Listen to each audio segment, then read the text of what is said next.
नमस्कार, मेरा नाम है ओम प्रकाश यादव और आप देख रहे हैं वॉइस ऑफ रिपब्लिक।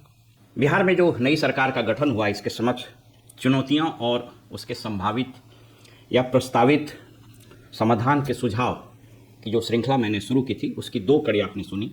पहली कड़ी बर्बाद हुई शिक्षा व्यवस्था और उसमें क्या सुधार हो सकते हैं, उस पर था। और दूसरा हायर लेवल पर जो करप्शन है, इंस्टीट्यूशनलाइज्ड करप्शन है, उसका स्केल क्या है और उसके क्या समाधान हो सकते हैं, उस पर मैंने चर्चा की थी। आज हम बात करते हैं कि यह सरकार आने वाले समय में कहीं कर्ज के मकड़जाल में न फंस जाए और स्थिति ऐसी आने वाली है कि कदाचित कर्मियों को न तो समय से पेंशन मिलेगा और न ही योजनाओं का संचालन हो सकेगा। आज बिहार सरकार एक वैसे विशेष सर्किल में फंस रही है जहां हम लोग कहते हैं कि क्रेडिट कार्ड से शॉपिंग करना। तो क्रेडिट कार्ड से आप कितनी शॉपिंग कर सकते हैं, क्रेडिट कार्ड से आप कितना लोन ले सकते हैं, इन सबों पर चर्चा करेंगे।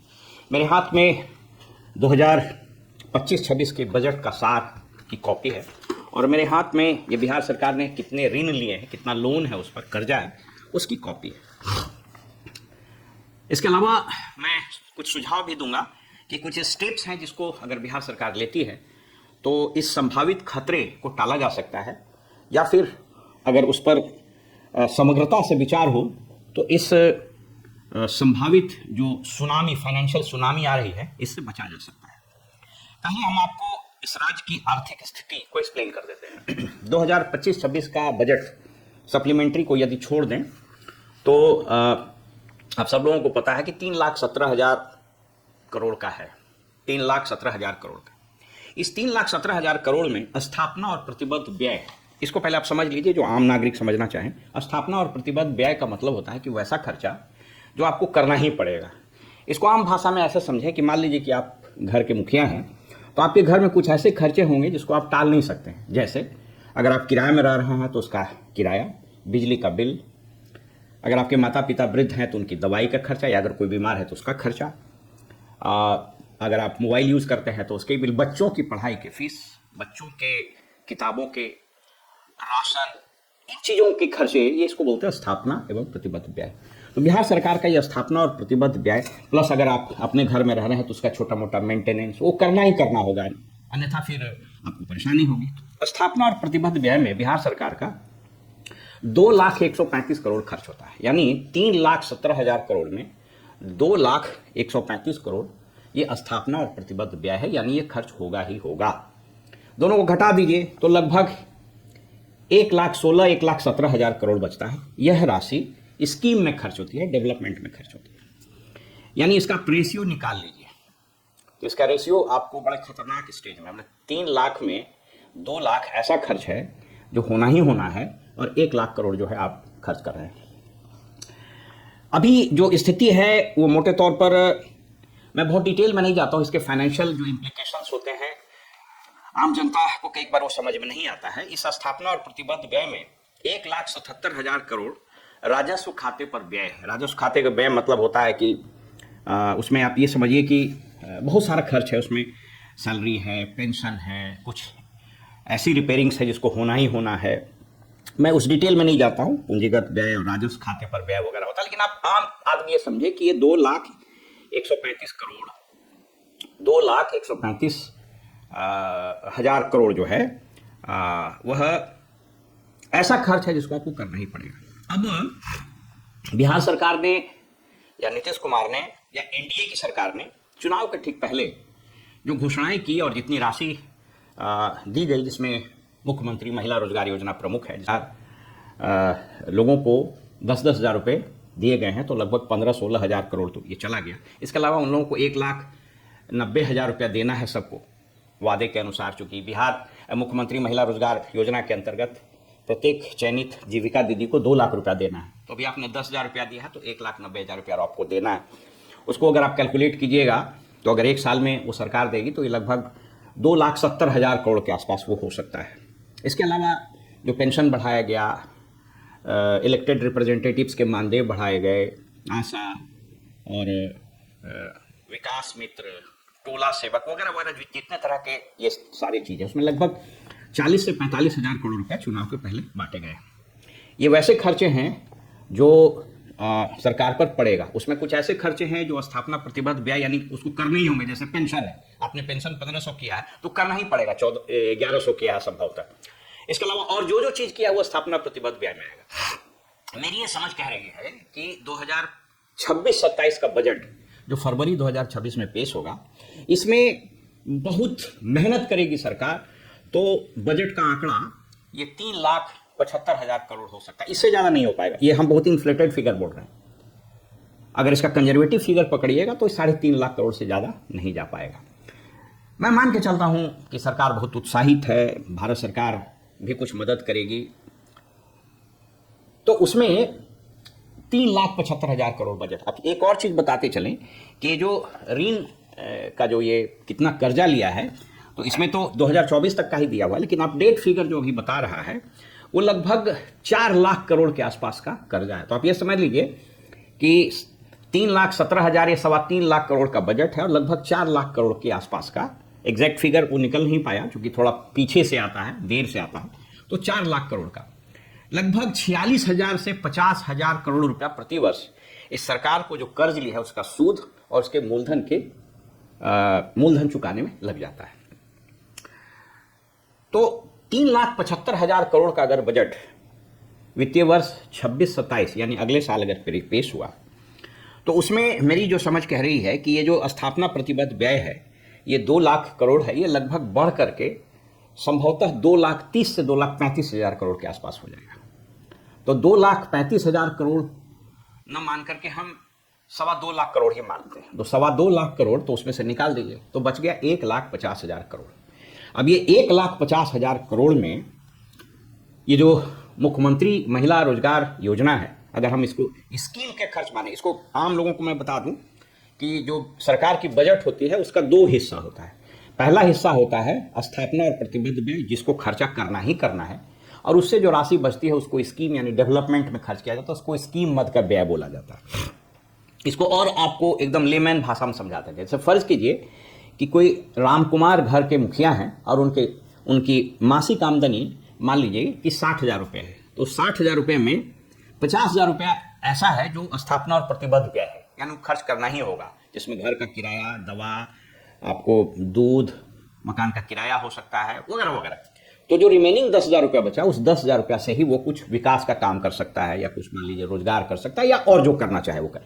तो बिहार सरकार के पास मुश्किल से, अगर जो मैंने आंकड़े बताए हैं कि 3,75,000 करोड़ का अगर बजट होगा और 2.25 लाख करोड़ रुपया इसका स्थापना प्रतिबद्ध व्यय में खर्च होना ही होना है, वो अगर होगा तो मुश्किल से 1.5 लाख करोड़ रुपया बचेगा। तो इस 1.5 लाख करोड़ रुपया में ये अकेले जो मुख्यमंत्री महिला रोजगार योजना में अगर इनको मैं मान करके चलता हूं कि एक जीविका दीदी को इनको देना पड़े 1,90,000 रुपया, तो आप पकड़ करके चलिए कि लगभग करोड़ रुपया तो यही हो जाए। तो आपके पास राशि बच रही है मुश्किल से 1.5 लाख करोड़, और आपको देना पड़ेगा अगर 1 करोड़ को ही दीजिएगा तब भी लगभग आप समझ लीजिए कि 2 लाख करोड़ के आसपास आपको हो जाएगा, 1,90,000 करोड़, यानी 1.5 लाख करोड़ रुपया आपके पास है और 1,90,000 करोड़ रुपया आपको खाली इसमें देना पड़ेगा मुख्यमंत्री महिला रोजगार योजना। तो बाकी योजना का क्या कीजिएगा? बाकी जो विभाग की अन्य योजनाएं हैं जो माल कमा रहे हैं लोग, RWD है, इरिगेशन है, बिल्डिंग डिपार्टमेंट है, आपको ग्रामीण विकास विभाग है, आपको बहुत सारी ऊर्जा विभाग है, ये सब जो कमाऊ विभाग है। और अभी आप देख ही रहे हैं ऋषि श्री का तो अभी खुल ही रहा है कि कहाँ कहाँ से कितने पैसे कमाए गए हैं, तो वो सब तो अभी खुल ही रहा है। रोड डिपार्टमेंट है तो उसमें पैसा कहाँ दीजिएगा? अकेले शिक्षा विभाग में लगभग 60,000 करोड़ रुपया खर्च होता है, स्कीम और स्थापना प्रतिबद्ध व्यय मिला दीजिए तो ये सारी स्थिति ये बता रही है कि राज्य सरकार बहुत घनघोर वित्तीय ट्रैप में फंसने वाली है। आपको एक चीज और बता दें, बहुत सारे लोग ये कह सकते हैं कि साहब वर्ल्ड बैंक से, केंद्र सरकार से, बाजार से कर्ज ले सकते हैं। तो कर्ज लेने के लिए एक कानून बना हुआ है, उसको FRBM एक्ट बोलते हैं, physical responsibility and budget management act, राजकोषीय उत्तरदायित्व अधिनियम बोलते हैं। वो उस एक्ट के तहत आपके पास जो पूरा आपके पास जो GDP है, उस GDP का निश्चित सीमा से ज़्यादा आप नहीं ले सकते हैं। मतलब इसको आप ऐसे समझें लेमैन की तरह कि आपने एक क्रेडिट कार्ड बैंक से लिया है, तो जो आपकी डिपॉजिट है उसी के हिसाब से आपको लोन मिलेगा, उसका रिपेमेंट भी करना होगा। तो ये जब तक नहीं होगा तब तक कि राज्य सरकार के पास अपना रिसोर्सेज नहीं बढ़े। अपना रिसोर्सेज बढ़ाने के मैक्सिमम लिमिट पर आप पहुंच चुके हैं। माने आप इसको ऐसे समझें कि कोई आदमी कितना काम कर सकता है, 10-12 घंटा। बहुत खुश हो गया तो 15 घंटा, उससे ज्यादा आप काम नहीं कर सकते। तो बिहार सरकार के पास जो अपना रिसोर्सेज हैं वो भी हम आपको बता देते हैं। राज्य सरकार का जो अपनी कमाई है वह मुश्किल से 60,000 करोड़ टैक्स में आता है। ये सब हम आपको स्क्रीन पर दिखा देते हैं। जो नॉन टैक्स है यानी टैक्स से भिन्न उसको बोलते हैं, जैसे बालू से कमा रहे हैं, गिट्टी से कमा रहे हैं, रोड पर फाइन ले लिए, इधर उधर नोच चोथ, उसको मगही में बोलते हैं नोच चोथ करके, तो वो मुश्किल से 8,8200 करोड़ है। तो कुल मिला जुला के हम बहुत खुश होंगे तो 60 और 10 70,000 करोड़ रुपया के आसपास आपकी आमदनी अपनी है, और बाकी सेंट्रल टैक्सेस में हिस्सेदारी मिलती है। तो इसका तो एक लिमिट है, कहाँ ले जाइएगा। शराबबंदी आपके यहाँ लागू है तो उससे जो 8-10 हजार करोड़ रुपया आ सकता था वो भी नहीं मिल रहा है। तो कुल मिला जुला करके बिहार सरकार को अगर आम आदमी समझना चाहे तो ऐसे समझे कि आप कर्जा लेके घी पी रहे हैं, तो कर्जा देने वाला जब वसूली पर आएगा और जब आपके कपार पर चढ़ेगा तो घी पीना तो मुश्किल है, आपको मार पीने को नसीब में नहीं होगा। तो वो समय आ रहा है और इसके असर अब दिखने लगे हैं। बहुत सारे विभागों में सैलरी लेट से आ रही है, तो वो असर दिखना शुरू हो जाएगा। और अभी तो बड़ा लोग उत्साहित हैं, यूफोरिया में, क्योंकि इस राज्य सरकार का जो अपना रिसोर्सेज है बड़ा लिमिटेड है, उद्योग धंधा यहाँ है नहीं। एक और चीज बता दें, बहुत सारे लोग बहुत उत्साहित होते हैं कि इस राज्य का जीडीपी बड़ा तेजी से बढ़ रहा है। हम उसके टेक्निकल पहलू में नहीं जाते हैं, क्योंकि आम आदमी कई बार जीडीपी वगैरह को समझ भी नहीं पाता है। वैसे भारत सरकार के जो जीडीपी हैं उसके ग्रोथ और जीडीपी पर इंटरनेशनल मॉनेटरी फंड IMF ने गंभीर प्रश्न खड़ा किया है। इस देश के एक नामी गिरामी अर्थशास्त्री हैं प्रोफेसर अरुण कुमार। उन्होंने तो यह बताया है कि जो जीडीपी जो सरकार बता रही है कि हम चौथे स्थान पर चले गए हैं, लगभग $4 ट्रिलियन हमारा हो गया है, तो प्रोफेसर अरुण कुमार के हिसाब से ये आंकड़े ही गलत है। तो ये इन्फ्लेटेड आंकड़े, बाहर हम उतने टेक्निकलिटी में नहीं जाते हैं। मोटे तौर पर हम आपको ये बताना चाहते हैं कि राज्य सरकार का जो जीडीपी होता है, स्टेट का जो जीडीपी होता है, अर्थशास्त्री मोटे तौर पर इस मत पर है कि जो ग्रोथ होता है जीडीपी, आप ऐसे समझिए कि जो विकास हो रहा है, जो ग्रोथ आप हो रहा है, जो आप तरक्की कर रहे हैं, तो उस तरक्की में अगर ₹1 की तरक्की हो रही है तो उसमें 60 पैसा ये प्राइवेट इन्वेस्टमेंट से आना चाहिए और 40 पैसा ही सरकार के प्रयास से होना चाहिए। लेकिन बिहार सरकार के, यद्यपि कोई आंकड़ा इसका नहीं है, मैंने बहुत कोशिश की फाइनेंस के जानकार लोगों से, वित्त विभाग में या और विभागों में जो जानकार लोग हैं, तो बताया कि बिहार सरकार ऐसा कोई आंकड़ा रिलीज नहीं करती है कि बिहार का जो SGDP है यानी राज्य का सकल घरेलू उत्पाद, उसमें प्राइवेट इन्वेस्टमेंट के कारण कितना ग्रोथ हो रहा है और गवर्नमेंट एक्सपेंडिचर से। लेकिन मोटे तौर पर यह समझ में यहाँ आता है कि यहाँ जो भी ग्रोथ दिख रहा है आपको वो ज़्यादा सरकारी प्रयास से ही दिख रहा है, यानी गवर्नमेंट एक्सपेंडिचर से हो रहा है। यानी आप लोन ले रहे हैं और घर चला रहे हैं, लोन ले रहे हैं बिल्डिंग बना रहे हैं, लोन ले रहे हैं AC लगा लिए, लोन ले रहे हैं गाड़ी खरीद ली, इसको आप ऐसे समझ सकते हैं। तो कर्जा ले ले करके आप दिखावे के लिए जो कर रहे हैं, इसके कारण लग रहा है लोगों को बड़ा तरक्की कर रहा है। नहीं, देहात में देखते हैं कि फलाना बड़ा तरक्की कर रहा है, तो क्या कर रहा है, तो लंद फंद इधर उधर करके पैसा लाता है, घर बनवा रहा है, गाड़ी खरीद रहा है, बढ़िया सूट पहन रहा है। बिहार में एक्चुअली उसी तरह का ग्रोथ आपको दिख रहा होगा। तो ये जो सरकारी पैसा कर्ज लेकर के या इधर उधर से या फिर जैसे भी हो उसको पंप किया जा रहा है, तो आपको दिख रहा है कि यहाँ पर ग्रोथ हो रहा है बहुत। ये ग्रोथ बड़ा बनावटी है और ये जिस दिन फटेगा उस दिन इस सरकार की स्थिति और इस राज्य की दुर्गति होने वाली है। मैं थोड़ी देर के लिए मान भी लूं कि बहुत तरक्की कर रहे हैं हम लोग, मैं कोई नेगेटिव बात नहीं बता रहा, कुछ लोग हमसे सहमत नहीं हो सकते हैं, हो सकता है कुछ लोग ट्रोल भी करें, लेकिन बताना मेरा फर्ज है। जो तथ्य हम आपको बता रहे हैं, मैं सरकार के अगेंस्ट या किसी के अगेंस्ट नहीं बोल रहा हूं, जो फैक्ट है मैं आपको दिखाना चाह रहा हूं कि कोई भी देश कर्जा लेकर के और रेवड़ी बांट के बहुत आगे नहीं जा सकता है। अभी हाल की ही बात है, बहुत पुराना नहीं हुआ, एक देश है वेनेजुएला, वहां पर तेल का रिसोर्सेज मिला, तेल के कुएं मिले, अचानक से पैसे की कमाई होने लगी। तो एक वहां के राष्ट्रपति थे ह्यूगो चावेज, उन्होंने क्या किया कि पूरा रेवड़ी बांटना शुरू किया, एकदम से ये फ्री वो फ्री, और प्रोडक्शन पर ध्यान नहीं दिया, मैन्युफैक्चरिंग सेक्टर पर ध्यान नहीं दिया। धीरे धीरे जब बाकी जगहों में भी तेल वगैरह मिलना शुरू हुआ, उसका डिमांड कम होना शुरू हुआ, तो अचानक उस देश की अर्थव्यवस्था कोलैप्स कर गई और कर्ज में डूब गया। तो कहीं ऐसा ना हो कि हम लोग भी कर्ज में डूबने की स्थिति में। भारत की भी स्थिति बहुत अच्छी नहीं है। भारत के बारे में अभी बताया जा रहा है कि 200 लाख करोड़ से ज्यादा कर्ज में है भारत सरकार। अब उसको कुछ लोग बताते हैं कि जीडीपी डेट रेशियो, तो मैंने कहा ना कि जीडीपी जो है उस पर दुनिया भर में बहस होती है कि जीडीपी बड़ा, ये बहुत फैक्चुअल डेटा नहीं होता है, कई बार इसमें मैनिपुलेशंस भी होते हैं। एक्चुअल डेटा बजट से उठाना चाहिए कि आपका बजट कितना है और आप कर्जा कितना लिया। आप सोच लीजिए, बिहार सरकार को बता देते हैं, बिहार सरकार का पूरा बजट कितना है, तो 3.25 लाख करोड़। कर्जा कितना है, तो 4 लाख करोड़। भारत सरकार का बजट है 47 लाख करोड़, और कर्जा कितना है तो 200 लाख करोड़। तो हम लोग कहीं ट्रैक में तो नहीं फंस रहे हैं। बहरहाल मैं आपको कुछ चीज बताना चाहता हूं कि इससे कैसे बचा जा सकता है। तो इसमें जो सबसे पहली चीज है, इस सरकार को मैं कुछ सलाह देना चाह रहा हूं कि जो अपना खर्च है, यानी जो अभी स्थापना प्रतिबद्ध व्यय है, उसमें कुछ कटौती संभव है। उसमें कुछ, जिसको बोलता है ना कि अगर आपके पास पैसा नहीं, आपकी आर्थिक स्थिति खराब हो, तो फिजूल खर्ची आपको कम करना चाहिए। तो मैं कुछ विभागों के नाम बताता हूं कि जिन विभागों को मर्ज कर दिया जाए और कुछ ऑफिसेस को एबॉलिश कर दिया जाए, तो मैंने कैलकुलेट किया है कि ये लगभग 20 से 25 हजार करोड़ रुपए की बचत होगी सरकार को। और अगर प्रोहिबिशन, ये शराबबंदी के कानून को हटा लिया जाए, तो लगभग 15 से 20 हजार करोड़ यहां से आ सकता है। तो 20 हजार करोड़ और 25 हजार, लगभग 40 से 50 हजार करोड़ रुपया सरकार को एक्स्ट्रा बचत भी हो सकती है और आमदनी कुल मिला के हो सकती है। मैं कुछ नाम बता रहा हूं, जैसे पंचायती राज और ग्रामीण विकास विभाग, ये दोनों विभाग को मर्ज कर दिया जाना चाहिए। इसके नहीं मर्जर से, या ये दोनों विभाग अलग हों, उसकी कई समस्या होती है। पंचायती राज विभाग की योजना लागू करता है बीडीओ और डीडीसी, जिसका कंट्रोलिंग है ग्रामीण विकास विभाग। तो दोनों में गजब उहापोह की स्थिति, और 2 विभाग रहता है तो उसका एस्टेब्लिशमेंट का कॉस्ट भी बढ़ता है। संसदीय कार्य और कैबिनेट डिपार्टमेंट, ये दोनों विभाग अलग रहने का कोई सेंस नहीं है, इसको मर्ज कर दिया जाना चाहिए। 2 मंत्री, 2 तरह का गाड़ी, 2 सेक्रेटरी, 2 एस्टेब्लिशमेंट। फाइनेंस डिपार्टमेंट और प्लानिंग डिपार्टमेंट, ये दोनों को मर्ज किया जाना चाहिए।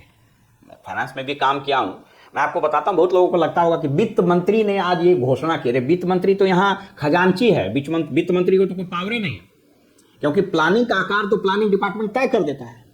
ये वैसा ही हुआ कि कोई मालिक है, उसका एक कैशियर है, तो मालिक कहा कि इसको 5,000 रुपया दे दो, तो 5,000 रुपया दे दिया। एट द बेस्ट कैशियर ये बोल सकता है कि सर खजाना में थोड़ा पैसा कम है, तो बोला ठीक है तुम दो ना, हम कर्जा लेके लेंगे। उस तरह से तो प्लानिंग डिपार्टमेंट और फाइनेंस डिपार्टमेंट दोनों को मर्ज कर सकते हैं। राजस्व एवं भूमि सुधार विभाग और रजिस्ट्रेशन डिपार्टमेंट, ये दोनों के अलग रखने का कोई सेंस नहीं है। मुझको याद है कि 2005-6 वगैरह में यहां पर एक आयोग बना था, बंदोपाध्याय कमीशन। तो उस कमीशन में जो बंदोपाध्याय साहब थे, तो उनसे मेरी 1-2 मीटिंग हुई, संघ के तरफ से हम लोग गए थे।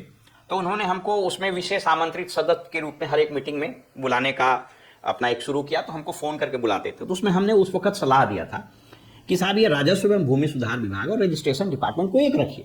अब तो मान लीजिए ऑनलाइन हो गया, लेकिन जमीन की रजिस्ट्री के समय में जमीन के डिटेल्स की जरूरत होती है। जमीन का डिटेल्स कौन देगा? तो रेवेन्यू डिपार्टमेंट। इन लोगों ने मूर्खतापूर्ण कार्रवाई क्या किया, तो रजिस्ट्रेशन डिपार्टमेंट को एक साइड से मिला लिया। दोनों में कोई तारतम्यता नहीं थी। इसके चलते कई बार मालूम होता है कि जमीन किसी की और की है, रजिस्ट्री कोई और करा लेता है। तो बहरहाल ये दोनों को मर्ज कर दिया जाना चाहिए। एस्टेब्लिशमेंट कॉस्ट घटेगा, पैसे बचेंगे। इंफॉर्मेशन टेक्नोलॉजी और साइंस एंड टेक्नोलॉजी डिपार्टमेंट, इसको मर्ज कर दीजिए। BC, EBC, SC ST welfare department, सबको अलग रखने का कोई सेंस नहीं, कोई सेंस नहीं है, सिवाय अलग सेक्रेटरी, अलग मिनिस्टर, अलग एस्टेब्लिशमेंट कॉस्ट होने का कोई मतलब नहीं है। बल्कि अगर सरकार चाहे तो सोशल वेलफेयर में ही इस सभी को मर्ज कर दे। इसके अलावा शुगर केन डिपार्टमेंट और इंडस्ट्री डिपार्टमेंट, ये दोनों को अलग रखने का कोई सेंस नहीं है। वैसे भी बिहार में उद्योग विभाग तो एक ऐसा विभाग बन गया, अभी आपको यही हम बताते चलें कि सरकार की प्राथमिकता का क्या आलम है, हम आपको बता देते हैं। और या फिर दुर्भाग्य भी कहिए, जब महागठबंधन की सरकार थी उसमें समीर महासेठ उद्योग मंत्री बने थे। उन्होंने बड़ा अच्छा काम करना शुरू कर दिया था, बट सरकार बदल गई तो वो हट गए। उसके बाद नीतीश मिश्रा जी आए। नीतीश मिश्रा जी को मैंने ग्रामीण विकास विभाग के मंत्री के रूप में देखा। उस वक्त हम डायरेक्टर थे ग्रामीण विकास अधिकरण में। तो मीटिंग वगैरह में हम आते थे। थॉरली जेंटलमैन, बड़े पढ़े लिखे, जानकार और अपरेंट आदमी लगते हैं, सेंसिबल आदमी लगते हैं। तो उद्योग विभाग में आने के बाद उन्होंने बड़ा अच्छा काम भी किया। तो उन्होंने बहुत सारे इनिशिएटिव्स लिए थे। हमेशा याद रखिए कि उद्योग विभाग जो होता है ना, बेसिकली उद्योग मिनिस्टर ब्रांड एम्बेसडर की तरह होता है। उसको डिफरेंट इंडस्ट्रियलिस्ट से इन्वेस्टमेंट मीट वगैरह में अलग अलग देश के लोगों से मिलना होता है। तो आप ऐसा आदमी को नहीं बनाइए। अभी जैसे आपने बना दिया है ये दिलीप जायसवाल को, अब उस आदमी पर जिस पर यह आरोप है कि उसने मेडिकल कॉलेज ही सिख का मेडिकल कॉलेज हड़प लिया, उसको आप उद्योग मंत्री बना दिए। इससे पता चलता है कि इस सरकार की प्राथमिकता उद्योग के प्रति कितनी सेंसिबल है, या कितना जवाबदेही, या कितना उसके प्रति संजीदगी है। तो बहरहाल नीतीश मिश्रा जी को क्यों नहीं बनाया, ये तो सरकार जाने। कुछ लोग ये बोलते हैं कि संजय झा नीतीश मिश्रा के पॉपुलैरिटी के कारण उसके पीछे लग गए और उनको उद्योग मंत्री मंत्रिमंडल में नहीं आने दिया। बहरहाल आंतरिक कलह जो भी हो, लेकिन इस तरह की सोच जब तक बिहार में रहेगी, बिहार का कुछ होना जाना है नहीं। तो इंडस्ट्री डिपार्टमेंट और शुगर केन डिपार्टमेंट को मिला देना चाहिए। मद्य निषेध विभाग और होम डिपार्टमेंट, ये दोनों अलग रखने का कोई सेंस नहीं है। कोई सेंस नहीं। वैसे भी मद्य निषेध के जो प्रोहिबिशन तथा कथित शराबबंदी, इसको कौन लागू कर रहा? तो पुलिस लागू कर रही, तो उसी डिपार्टमेंट में मर्ज कीजिए, अलग से रखने का क्या सेंस है? आईजी प्रोहित मैंने एक्साइज कमिश्नर तो एक्साइज सेक्रेटरी, इसको आप होम में मर्ज कर सकते थे। इतना काम अगर आप करिएगा तो मैंने कैलकुलेट करके देखा था, करीब करीब 8 से 10 हजार करोड़ रुपए आपको सालाना बच सकता है अगर इसको ठीक से लागू किया तो। हालांकि इसको रोल आउट करने में थोड़ा मेहनत लगेगा, ऐसा नहीं कि तुरंत कल से लागू हो जाएगा। मर्जर होगा, फिर जो काडर है उसको उसमें एडजस्ट करना पड़ेगा, लेकिन विल पावर हो तो हो सकता है। वो तो सेक्रेटरियल जॉब है, पहले ये डिसीजन तो हो कि साहब इसको मर्ज करना है। तो ऐसा करने से कम 10 हजार करोड़ रुपया के आसपास की बचत हो सकती है। अब आइए कि इस राज्य में कालांतर में कुछ इतने बिना मतलब के ऑफिसेस खुले, या कुछ ऑफिसेस ब्रिटिश के समय से चले आ रहे हैं जिसकी अब कोई प्रासंगिकता नहीं। आपको हम बताते चलें कि 1770-76 वगैरह के समय में कलेक्टर का ऑफिस आया, फिर विलियम बेंटिक जब आए तो उन्होंने 1829-30 में, या मुझे ठीक से याद हो तो 1829-30 में कमिश्नर और एसडीएम इसके पोस्ट क्रिएट किए गए। बिहार में मेरी मेमोरी अगर ठीक हो तो 9 डिविजनल कमिश्नर है, और डिविजनल कमिश्नर के लेवल पर यानी डिविजनल लेवल पर दुनिया भर के ऑफिसर्स खुले। पंचायती राज का डिप्टी डायरेक्टर, हेल्थ डिपार्टमेंट का रीजनल डायरेक्टर, एजुकेशन डिपार्टमेंट का रीजनल डायरेक्टर, फूड डिपार्टमेंट का डिप्टी डायरेक्टर, फला फला फला, और कोई उसका डिविजनल लेवल पर जो ऑफिसर्स है उसका सिवाय पोस्ट ऑफिस के और कोई काम नहीं। उस वक्त विलियम बेंटिक ने इसलिए बनाया था कि ब्रिटिश का साम्राज्य बहुत तेजी से फैला, तो अकेले कलेक्टर उसको कंट्रोल नहीं कर पाता था। तो हुआ कि कलेक्टर पर भी कंट्रोल हो, और कलेक्टर के नीचे एसडीओ के पोस्ट क्रिएट की गए। अब तो वो बात है नहीं, तो अभी इसमें तो कोई दिक्कत नहीं है। डिविजनल लेवल पर सारे ऑफिसर्स इंक्लूडिंग डिविजनल कमिश्नर, इसको एक झटके में अबॉलिश कर दीजिए। मैंने देखा पंचायती राज में, पंचायती राज का जितना वर्क होता है नीचे जाकर के बीपीआरओ या डीपीआरओ के लेवल पर होता है, और सिवाय एक कॉपी मार्क करने के डिप्टी डायरेक्टर पंचायती राज को और कुछ नहीं होता है। डिविजनल कमिश्नर का क्या काम है आपको पता है?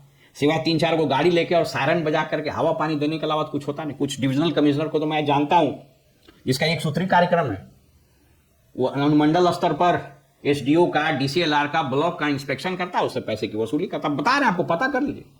एक डिविजनल कमिश्नर तो ऐसा है इस राज्य में जिसको एक पन्ना लिखने नहीं आता है। दावे के साथ बता रहा हूं कैसे यूपीएससी पास किया, हमको उस पर सीरियस एप्रीहेंशन है। बहरहाल एक अलग इशू है। इसके पहले वो गंगा के पार 1-2 डिवीजन में भी था डिविजनल कमिश्नर। उस वक्त इतनी कंट्रोवर्सी हुई कि उस वक्त एक सरकार के किसी विभाग में हम एक बड़े पद पर थे, नाम लेना उचित नहीं होगा, तो उसका किसी ने ऑडियो क्लिपिंग्स भेजा कि कैसे वो पंचायत सचिव वगैरह से, और उस वक्त जल नल योजना चल रही थी, वो सबसे पैसे का मांग कर रहा था, तो किसी ने ऑडियो क्लिपिंग्स भेज दी। तो बहरहाल मैंने फाइल लगा के ऊपर भेजी, वो फाइल खत्म हो गया, दब के खत्म हो गया, किसी ने कोई इस पर संज्ञान नहीं लिया। तो ये डिविजनल कमिश्नर के ऑफिसर्स को तो तुरंत एबॉलिश कर देना चाहिए, और उस लेवल पर जितने लोग हैं उसको एबॉलिश कर दीजिए। एक कठिनाई हो सकती है कि कुछ एक्ट्स में, कुछ कानून में जो डिविजनल कमिश्नर को या और जो डिविजनल लेवल पर अधिकारी उसको कुछ सुनवाई का है, तो उस एक्ट में अमेंडमेंट करके उसको डिस्ट्रिक्ट लेवल के ऑफिसर में दे दीजिए। मान लीजिए कि डीएम या कलेक्टर का एपेलेट कोर्ट अगर डिविजनल कमिश्नर है तो उसको आप बोर्ड ऑफ रेवेन्यू में दे दीजिए। और अब तो ये बात नहीं रही कि साहब दूरी पड़ जाती है, अब तो ऑनलाइन सुनवाई होती है। हाईकोर्ट भी ऑनलाइन सुनवाई करता है। और अपने राजस्व मंत्री जो अति उत्साही मंत्री है, जो बोल रहे हैं कि जड़ से उखाड़ के फेंक देंगे, अब कितना फेंकेंगे तो भगवान मालूम है, फेंकते फेंकते कहीं अपने ने जड़ से उखड़ जाए। तो बहरहाल अब तो सब चीज ऑनलाइन हो गया है, तो ऑनलाइन कर दीजिए, लेकिन डिविजनल लेवल पर सारे ऑफिसर्स को समाप्त कीजिए। ये इतना स्टेप्स अगर आप ले लेते हैं तो हमने मोटे तौर पर एक रफ एस्टिमेट किया है, करीब करीब 20 से 25 हजार 30 हजार करोड़ के आसपास एनुअल आपको बचत हो सकती है। तो ये बचत होगी। इसके अलावा मैंने विभागों के मर्जर की बात की, तो कुल मिला जुला के 40 से 50 हजार करोड़ रुपए की यहां पर आपको एक्साइज को अगर आपने खोल दिया तो हो सकती है। तो 50 हजार करोड़ रुपया एडिशनल रिसोर्सेज अगर इस सरकार के पास आता है तो उसका 2 फायदा हो सकता है। पहला कि ये जो योजनाएं चल रही है इसमें आसानी होगी, और दूसरा जो कर्जा लिया है जिसके लिए अभी लगभग 46,000 से 50,000 करोड़ रुपया प्रति वर्ष खर्च हो रहा है बिहार सरकार का सूद देने में और मूलधन वापस करने में, उसमें भी आसानी होगी। क्योंकि आज की तारीख में बिहार में रिसोर्सेस को बढ़ा देना, टैक्सेस को बढ़ा देना वो लगभग असंभव। वैसे भी अब जीएसटी आ गया तो स्टेट के पास बहुत सारा है नहीं, हमारे पास माइनिंग है नहीं, ले देखे वो बालू है तो उसमें भी दलालिए चलता है, ले देखे गिट्टी है तो उसमें भी धंधा ही चल रहा है। और अगर आपने कुछ और कोशिश की, पुलिस को दे दिया छूट, अब मैक्सिमम बढ़ा चुके हैं, रोड टैक्स का वही हाल है, ड्राइविंग लाइसेंस का वही हाल है, जितना तरह का ईंटा पर सेस, ये सेस, तो ऑलरेडी पब्लिक का यहां तक अब दबाए हुए हैं। इसके ऊपर जहां दबाइएगा तो बेचारा गला दब जाएगा, मर जाएगा। तो ऐसे ही बिहारी भाग रहा है सब, ऐसे ही पलायन 2 करोड़ लोग भागे हुए हैं यहाँ से। देखिए कि यहाँ पर चुनाव में लोग आए, 10,000 रुपया लिए, वोट दिए, उस पर ट्रेन पकड़े चल गए गुजरात और पंजाब और कहाँ कहाँ। तो ऑलरेडी बिहारी का गला यहाँ तक फंसा हुआ है। अगर आपने और दबाया तो इसको बोलता है ना कि टेटुए दबा दीजिएगा। तो मेरा अनुरोध है कि बिहार सरकार बिहारियों का टेटुआ दबाने के बजाय ये सारा काम करे। और ये जो रेवेन्यू एक्सपेंडिचर जिसकी मैंने चर्चा की कि कमिटेड एक्सपेंडिचर में एक रेवेन्यू अकाउंट पर जो खर्च होता है, जिसमें मंत्रियों के बंगले हैं, तक गाड़ी है, सेक्रेटरी का, इस सबको चेक कीजिए। मतलब आप अगर सेंसिबल आदमी हैं तो आपको यहाँ दर्द करेगा। आप सचिवालय जाइए ना, मैंने राउंड द ईयर 12 महीना किसी न किसी का चेंबर टूट रहा है, उसको बना रहा है। ऐसा ऐसा विम्सिकल सेक्रेटरी है। किसी को पूरब बैठने का मन है तो पूरब बैठने की तरफ तोड़ ताड़ के बनाया। जब तक उसमें 50-60 लाख रुपया खर्चा हुआ, दूसरा सेक्रेटरी आया, उसको किसी ने कह दिया नहीं उत्तर बैठिए, तो सब तोड़ कर उत्तर बैठने लगेगा। कोई मंत्री आगा बोला कि ये टेबल नहीं पसंद है, इसको हटाओ। अभी जितने मंत्री बने हैं इन सबका आवास है, उसमें सबको चाहिए, मैंने सोफा चाहिए, एसी चाहिए, कारपेट चाहिए, पलंग चाहिए। और उस पर मंत्री से हटेगा तो जो मैंने गिरा हुआ है, इतना मोरालिटी खत्म हो चुका है बिहार में। सब पॉलिटिशियन का वही हाथ है। मैं किसी का नाम नहीं ले रहा हूं, एक दो अपवाद छोड़ के। वो सोफा उठा के ले जाएगा, कारपेट उखाड़ के ले जाएगा, सोफा एसी कवा लेगा, वो सब कर रहा है। वो चाहे भाजपा हो, चाहे जदयू हो, चाहे आरजेडी हो, चाहे कांग्रेस, सबके मिनिस्टर का वही हाल है, अधिकांश सेक्रेटरी का वही हाल है। तो इस पर एकदम प्रभावी नियंत्रण लगाना चाहिए। आप ओल्ड सेक्रेटरिएट, विकास भवन, विश्वेश्वरैया भवन चले जाइए ना। विश्वेश्वरैया भवन में जब इतना निर्माण हुआ तो फिर हर बार क्यों चैम्बर टूटता है, हर बार क्यों टेबल बदलाता है? एवरी टाइम आप जाइएगा तो कॉरिडोर में कचरे का अंबार लगा हुआ है। तो इन चीजों को कम करना चाहिए। हम वह राज्य हैं जहां अभी भी आप सोच करके देखिए कि 80 से 82% लोग कायदे से गरीबी रेखा के नीचे रह रहे हैं, क्योंकि सरकार खुदे मान रही है कि 82% फैमिली की आमदनी मैंने 0 से 6,000 रुपये। तो अभी जिस राज्य में 14 करोड़ आबादी में 10 से 11 करोड़ आबादी फटेहाल रह रहा हो, वहां पर ये जिसको मघेम बोलते हैं, ये बोकराती बतियाने का किसी को अधिकार नहीं है, नफासत बतियाने का अधिकार नहीं है। इन सबों को नीतीश कुमार जी चाहें तो कर सकते हैं। अगर ऐसा उन्होंने किया तो एक तरफ बिहार की प्रगति स्ट्रीमलाइन होगी, दिखावे का काम बंद होना चाहिए, वेस्टफुल एक्सपेंडिचर बंद होना चाहिए। सभ्यता द्वार बना के आप सम्राट अशोक नहीं हो जाइएगा, आप बापू टावर बना करके और आप महात्मा गांधी नहीं हो जाइएगा। कहते हैं ना कि अगर हमको रोटी की आवश्यकता हो, मेरे पास रोटी और दाल के लाले हो, तो हमको खीर और सेवई बनाने की जरूरत नहीं है। इस राज्य में जहां यह स्थिति है वित्तीय, वहां पर वेस्टफुल एक्सपेंडिचर को बंद किया जाना चाहिए, तभी इस राज्य का भला होगा। फिलहाल अगले एपिसोड में किसी अन्य विषय पर हम बात करेंगे कि कैसे गवर्नेंस को ठीक किया जा सके। बिहार में over a period of time governance की जो दुर्गति हुई है, और उसके कारण आप देख ही रहे हैं, ये ठेकेदार, ब्यूरोक्रेट और पॉलिटिशियंस का जो गडमागड नेक्सस हुआ है, ये क्यों डेवलप किया है, गवर्नेंस इससे कैसे बर्बाद हुआ है। एक व्यक्ति इस पूरे राज्य के गवर्नेंस को अपने उंगली पर वैसे ही नचा रहा है जैसे भगवान कृष्ण जो है सुदर्शन चक्र नचाते थे, वो ऐसा क्यों हुआ, उससे कैसे बचा जा सकता है, इन सारे विषय पर अगले एपिसोड में हम पुनः हाजिर होंगे। तब तक के लिए आज्ञा दीजिए। नमस्कार।